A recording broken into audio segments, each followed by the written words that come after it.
Okay guys, good evening. Nandito tayo ngayon at meron tayong short unboxing. Ngayon, may mga package na dumating.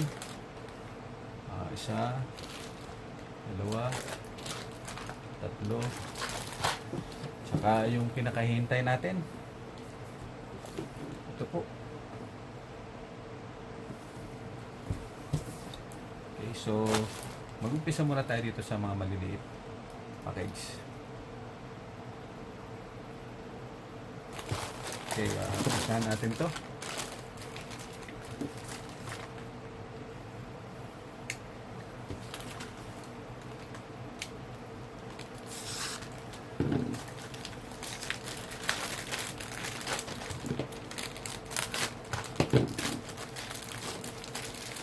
Okay.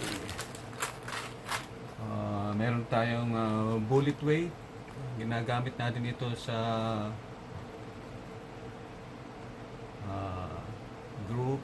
group na plastic baits, soft baits. Isa ito pinaka-sinker natin para sa pamimingwit. Okay.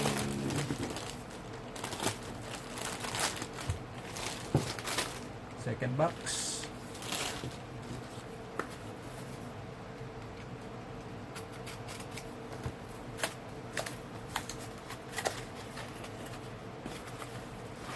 Ito po, meron tayong 30 pounds na braid line para sa ano natin, fishing reel, pang-spool natin para maganda-ganda ang cast. 30 pounds siya na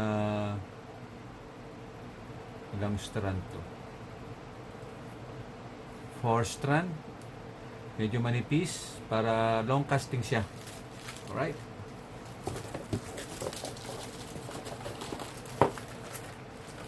isang package pa to.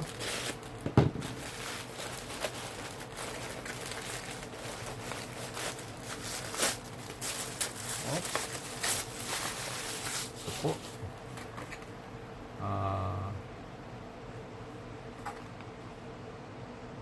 fluorocarbon na leader. Ito ay 4 pounds. Ito ay ginagamit sa mga yung mga maliliit na baby trevally. Ito ang leader na ginagamit natin. Alright, so ito yung huling box. Ito ang pinakahihintay natin, ang scoop ng rifle natin. So buksan natin.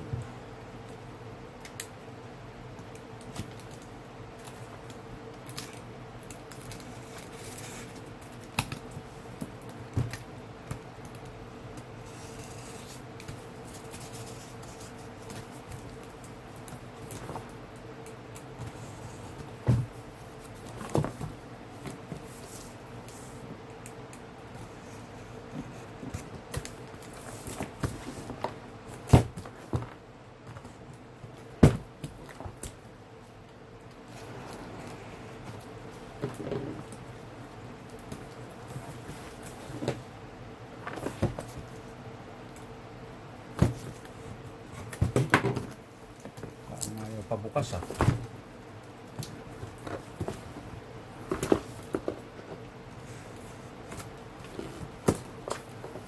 Alright. Taran! Ito po. Ito po ang aking pinakahihintay sa lahat.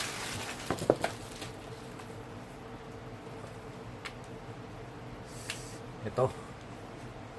Ngayon, magagamit ko ngayon ito pag sa malayuan.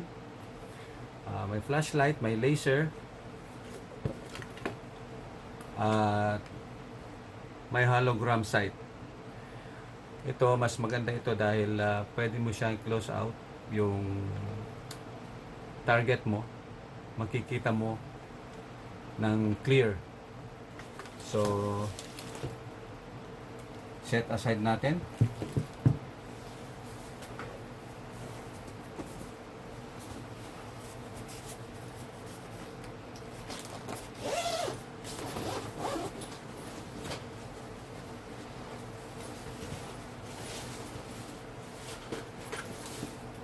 po,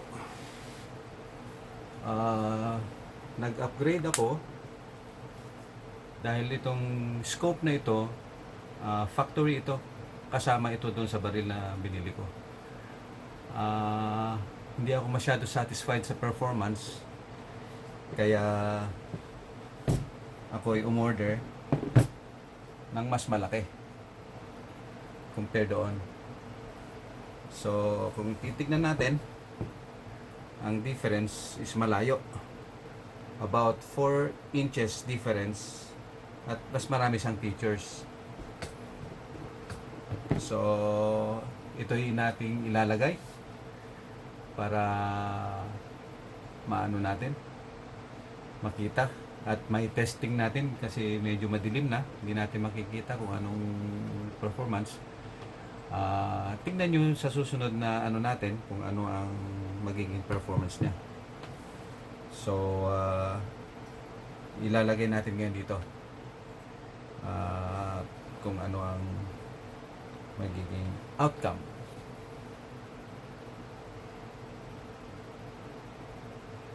Okay, abangan.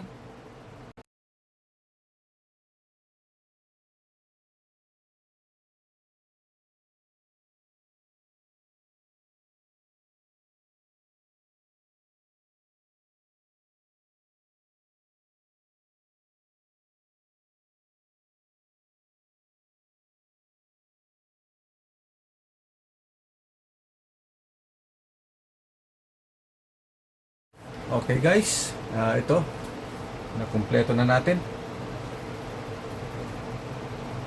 Naka-mount na.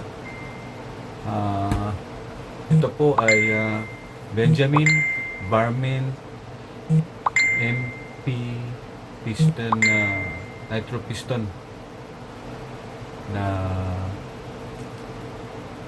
.22 caliber. So bukas ng may araw siguro i-test natin yung site niya para may isi-zero natin. So guys, thank you for watching, at abangan nyo yung target lesson natin kung maganda ang performance. Bye bye.